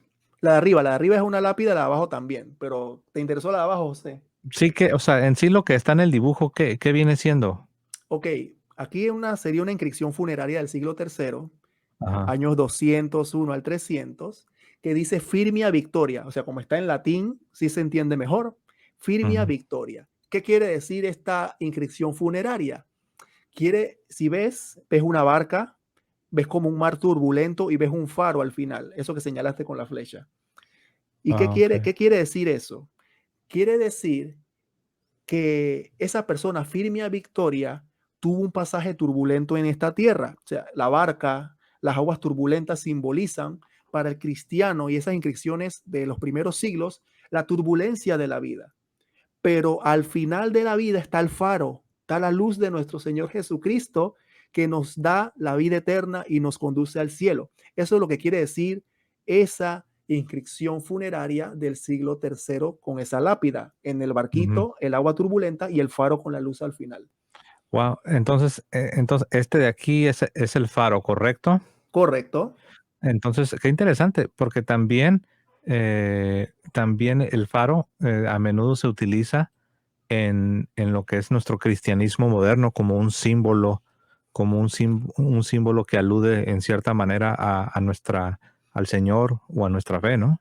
Ujú, muy interesante, sí, porque Jesucristo es la luz del mundo, dice la palabra, Ujú. la luz que Quizás, ilumina. ajá, quizás hay que reconocer que quizás aquí del lado protestante, ellos han popularizado quizás un poco más en tiempos modernos la utilización del faro. Quizás por lo mismo, ¿no? Que ellos se han apartado de representaciones más icónicas como de Nuestro Señor o de la Virgen y se han quedado digamos que se han quedado con el arte que es un poco más sencillo, ¿no? Sí, correcto. Ok, Muy correcto eso que mencionas. No sé si quieres pasar con la siguiente para ir. Faltan un par más, hermanos, y ok. nos hemos quitado de la pantalla porque esto es muy importante verlo. O sea, esto habla más que mil palabras. Nosotros podemos estar hablando, hablando, hablando, de repente algo muy teológico o mucha charla, pero sin que ustedes lo vean, es algo totalmente diferente, ¿verdad, José? Así es. ¿Qué opinas, José? Ahí hay dos placas también, dos lápidas cristianas. Para los hermanos, la lápida de arriba. Adivinen qué dice de los primeros cristianos. Dice en griego presbiteroi. ¿Qué significa presbítero, José? Ok, el presbítero sería, bueno, en una traducción literal sería un anciano, que en Un este caso anciano, es un líder. Ujú. un líder correcto que, como dice Hechos de los Apóstoles capítulo 14, versículo 23, designaron presbíteros en cada iglesia. Y nosotros sabemos que los presbíteros son los sacerdotes. Aquí vemos una lápida cristiana de los primeros siglos de un sacerdote. Interesante. Y la que más me interesa no solo es esa, José, que habla de que hay sacerdotes de los primeros siglos. Sí, hay presbíteros, hay sacerdotes. La imagen de abajo, adivina por qué me gusta, porque no solo porque está en latín, que se entiende mejor que el griego, no soy experto en griego, dice en latín abajo, José, Ujú. Atice spiritus tuus in bono ora pro parentibus tuis. ¿Qué significa eso? Interesante, como dice el padre Luis Toro, pacatazo. Dice, habla de una cristiana llamada Atice. ¿Y qué dice esa inscripción? Que los primeros cristianos oraban por sus difuntos. Y no solo eso, van a ver por qué. Porque también creían, esa Atice, Spiritus tuus in bono ora pro parentibus tuis, significa que también creían que los que estaban en el cielo, como la fallecida de esta inscripción llamada Atice, que el hermano subrayó en azul, el hermano José, que la fallecida de esa inscripción podía orar por ellos desde el cielo. Por eso dice, ora pro parentibus tuis, ora por tus parientes también. Ujú. ¿Qué te parece eso, José? Es que los cristianos de los primeros siglos no creían que alguien en el cielo no podía interceder por uno. Hmm, Sí, no, pues todo se va al suelo. Es que si somos sinceros, esos argumentos de grupos anticatólicos son ficción, son ficción. No, no, no están fundamentados en la realidad ni en la historia. No así la devoción católica, no así, porque como estamos viendo, aquí está plasmada lo que hasta el día de hoy es parte de la tradición católica. sí, interesante. Ahí se habla de un presbítero y habla de una mujer que los familiares creen que puede orar por ellos desde el cielo. que ore por sus parientes. Ahí está, antes de pasar a la siguiente, ahí está ora, ¿no? Como dices, Ora. es latín, se entiende más está, obviamente en nuestro castellano tiene mucho de latín, ¿no? Sí, Mm, interesante. No sé ok. si quieres seguir, José. Entonces, aquí vemos ya la penúltima lámina, ya para ir terminando, hermanos, donde podemos observar todas estas cosas. Em, Ciertamente, como me gusta decir, a ustedes que tienen la oportunidad de viajar, es muy importante que vayan a las catacumbas cristianas, en Jerusalén, en las iglesias de los primeros siglos, los lugares sagrados, la gruta de Belén, la cueva donde nació nuestro Señor Jesucristo. Todas esas cosas nos enseñan de manera visible que lo que nosotros creemos es real, o sea, no es ficción como tú bien mencionaste, lo que les enseñan a los hermanos no católicos y más a los anticatólicos, o sea, y aquí donde vuelvo y repito, nosotros tenemos una responsabilidad grande. Este es el lapidario cristiano que se encuentra en el Museo del Vaticano. Son cosas que la arqueología comprueba. O sea, no es lo mismo que te diga yo o el hermano José, mira, cree esto porque lo dice la Biblia o porque los primeros cristianos lo dijeron, simplemente de boca. Pero no es lo mismo decirlo que verlo. No es lo mismo decirlo que verlo. Y a mano derecha están dos lapidarios muy importantes, José. Eso que no señalaste. Hay dos lapidarios muy importantes. Ese es el cipo de Aversio. Y vamos a ver qué significa ese cipo de Aversio, porque eso se encuentra muy difundido y totalmente identificado como verdad por la ciencia. Ahí, si quieres poner la siguiente imagen, José, que esa fue la última que subrayaste. Ok, aquí vemos. Aquí vemos el lapidario de Aversio y el cipo de Aversio. Y me pueden preguntar, ¿y ese quién es? Usualmente los apologistas católicos y los hermanos católicos, cuando hablan del tema de la intercesión de los santos, hablan de los primeros siglos, hablan de un tal Aversio, de un epitafio de Aversio. Bueno, aquí está el epitafio de Aversio. No es lo mismo leerlo que verlo. Aquí vemos el epitafio de Aversio y es una de Ujú. las epigrafías cristianas más antiguos del mundo y habla hasta con sentido eucarístico. Entonces le voy a decir por qué. ¿Quién era Aversio? Aversio era un obispo de Hierápolis, de lo que ahora sería Turquía, Hierápolis, que murió antes del siglo III. Imagínense ustedes. O sea, estamos hablando que murió entre el año 160 al 190. Los arqueólogos con ese epitafio no se ponen de acuerdo a esos 30 años de diferencia, pero lo Ujú. catalogan entre ese momento. Hierápolis, creo que, si no me equivoco, creo que no, si no me equivoco, creo que Papías era de ahí. Pero bueno, eso. Papía de Hierápolis, sí, correcto. Ajá. Interesante. Bueno, este era un obispo de Hierápolis, Aversio. Ustedes pongan en internet obispo de Hierápolis, Aversio, y van a ver algo muy interesante. Entonces, ¿por qué es interesante este epitafio? Que es un trozo de columna erigido en memoria de alguna persona difunta, este cipo, que fue encontrado en varias partes, inclusive un sultán lo donó, ya lo dio a la iglesia, inclusive lo tenían hasta emperadores estos fragmentos. ¿Qué encontraron los arqueólogos en esto? Bueno, ya para ir terminando, José, si me permites, voy a leer lo que dice ese monumento en griego. Lo voy a leer en español porque eso fue lo que encontraron los arqueólogos. ¿Vas a leer Hablamos, la parte de arriba o la parte de abajo? voy a leer la mayor cantidad de partes posible. No es Ah, mucho, ok. no te preocupes, no es mucho, se ve mucho, pero no es mucho. Dice así, el ciudadano de esta ciudad escogida, este monumento yo hice mientras vivía, dice Aversio. Tal vez de tener a tiempo un lugar de descanso para mi cuerpo. Yo soy de nombre Aversio. Ahí vemos. El discípulo de un pastor santo que alimenta rebaños de ovejas en las montañas y en las llanuras, que tienen grandes ojos que ven por todas partes. Aquí vemos el pastor santo que tiene grandes ojos por todas partes. ¿Quién es el pastor santo que es omnipresente? Jesucristo. Ujú. Ajá. Seguimos. Pues ese pastor me enseñó que el libro de la vida es digno de creencia. O sea, aquí está diciendo el obispo Aversio en esta lápida de que Cristo, el gran pastor, le enseñó que el libro de la vida es digno de creencia.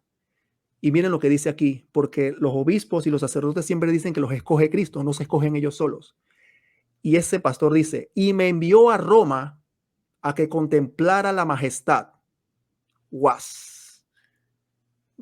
Me envió a Roma a que contemplara la majestad. Estamos hablando entre los años 160, 190. Un obispo hablando de que fue a Roma a contemplar la majestad. O Mm, sea que es que la Iglesia Católica tiene como al Papa de Roma como principal y más poderoso en autoridad que los otros. Eso es mentira, falso. Ya te lo está diciendo un obispo en el año 160. ujú, Y me envió a Roma a que contemplara la majestad y a ver a la reina vestida de oro y con sandalias de oro. O sea, Avercio consideraba a la iglesia en Roma como la más digna.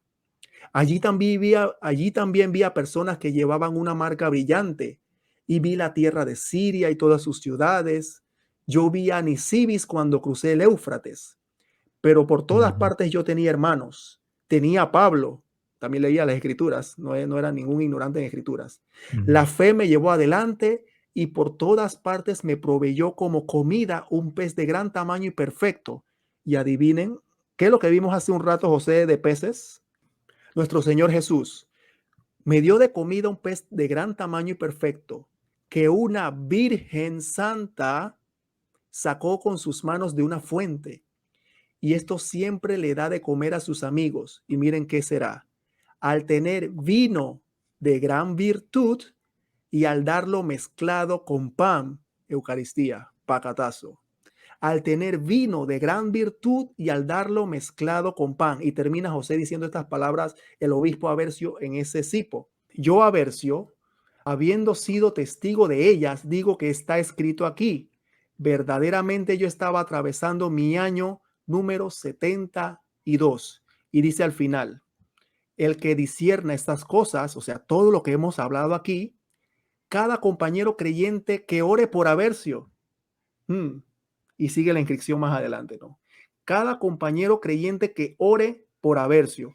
O sea que los cristianos sí oraban por sus difuntos y como vimos en la lápida de hace un rato, sí pensaban también que desde el cielo podían orar por las personas aquí en la tierra. Y aquí el obispo Avercio nos enseña varias cosas, que fue un pastor de Cristo, que comía del pez, que era grande y poderoso, que era el vino de gran virtud y el pan que se mojaba con el pedazo de pan, o sea, la Eucaristía, hablaba de que era compañero de muchos creyentes, que creía en lo que decía Pablo y que murió a la edad de 72 años, dice allí, que oraran por él, que oraran por él. O sea, aquí vemos en una simple lápida de un obispo del año 160 al 190 un compendio de la fe católica. Ahí no dice yo solamente leía las escrituras, yo no creía en la intercesión de los santos, ahí no dice nada de eso, hermanos. Si usted, por eso siempre es bueno, como decía el cardenal Newman, ahondar en la historia es dejar de ser protestante. Pero aquellos que inclusive leyendo la historia siguen siendo protestantes, tiene un motivo diferente a lo que usualmente uno como cristiano católico está pensando en su mente. Hay muchos motivos. No voy a entrar en la conciencia de muchas personas, pero terminando con este cipo, con esta lápida, podemos observar que la Iglesia Católica nunca nos ha mentido, siempre he dicho la verdad porque es la iglesia fundada por Cristo y nos deja estas riquezas que la arqueología nos enseña. José. Sí, no, es muy interesante todo esto, la verdad, esto que hemos estado viendo. Y como dices tú, esto era algo normal, porque lo que estamos viendo, pues no es un tratado apologético, no estamos viendo aquí una defensa de las imágenes, simplemente estamos viendo una evidencia, estamos viendo esas lápidas, eh, que vemos cómo estos cristianos, incluso algunos obispos, cómo al final de sus vidas dejaron de manera indirecta para la posteridad destellos y manifestaciones de lo que es la fe católica, ¿no? Y a mí me deja sin palabras realmente. Sí, a mí también me dejó sin palabras cuando yo estudiaba todos estos temas, cuando uno ve el arte cristiano desde esa perspectiva ya un poquito más académica, que no es lo mismo de repente, porque hay muchas personas y muchos hermanos apologistas que son autodidactas, ¿no? O sea, uno ve en internet fragmentos de lo que estudian algunas personas y eso, pero cuando uno estudia en una universidad ya más a fondo la historia de la iglesia, uno ve todas estas cosas, que inclusive, hermanos, como dijo el hermano José, no alcanza el tiempo para mostrar todo. Es bueno que ustedes, esto es simplemente un bocadillo para que ustedes se metan más en este tema y no simplemente para refutar a un protestante, es para enriquecerse, para que se den cuenta de las maravillas que tiene la Iglesia Católica desde siempre y puedan amar más su fe. Eso es lo principal. Y al amar más su fe, dan testimonio de su fe. Y si dan testimonio de su fe, ahí donde se viene que pueden defenderlo y darla a conocer de una mejor manera y sacar del error a esos hermanos que les enseñan cosas que no son. Es muy importante todo eso. Así es, excelente. Pues ahora sí que queda muy bien el dicho, ¿no? Que una imagen habla más que mil palabras y yo creo que imágenes hemos visto ah, un buen número y muy interesantes y la verdad que pues cualquier cosa que podamos decir yo creo que no va a superar lo que estas imágenes han demostrado, ¿no? Lo que estas imágenes han dejado en evidencia, es decir, la catolicidad presente en los primeros siglos, desde las catacumbas, después avanzando en inscripciones en algunas paredes de lo que fueron templos o símbolos, arte, ya como veíamos en el siglo tercero y cuarto, cómo se va desarrollando el arte sagrado, el arte cristiano. Y pues muy, muy interesante, ¿no? Pues no sé si quieres hacer algún comentario final, alguna observación final, Eric, antes de despedirnos. No, como siempre, darte las gracias por esta oportunidad que me permites estar aquí, que para mí yo lo tomo como siempre, como una catequesis, dar una catequesis a los hermanos para que puedan fortalecer su fe y no solo fortalecer su fe, sino amarla, defenderla, conocerla. Y es muy importante todo esto porque la humanidad no solamente se enriquece con palabras, sino también con lo visual. Amén.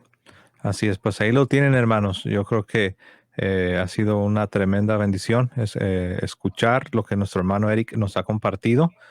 Y bueno, hermanos, pues si ustedes no le han dado like, denle like a este video porque eso ayuda a que podamos llegar a más personas. Compartan también en sus redes sociales. Dejen sus comentarios si tienen alguna pregunta.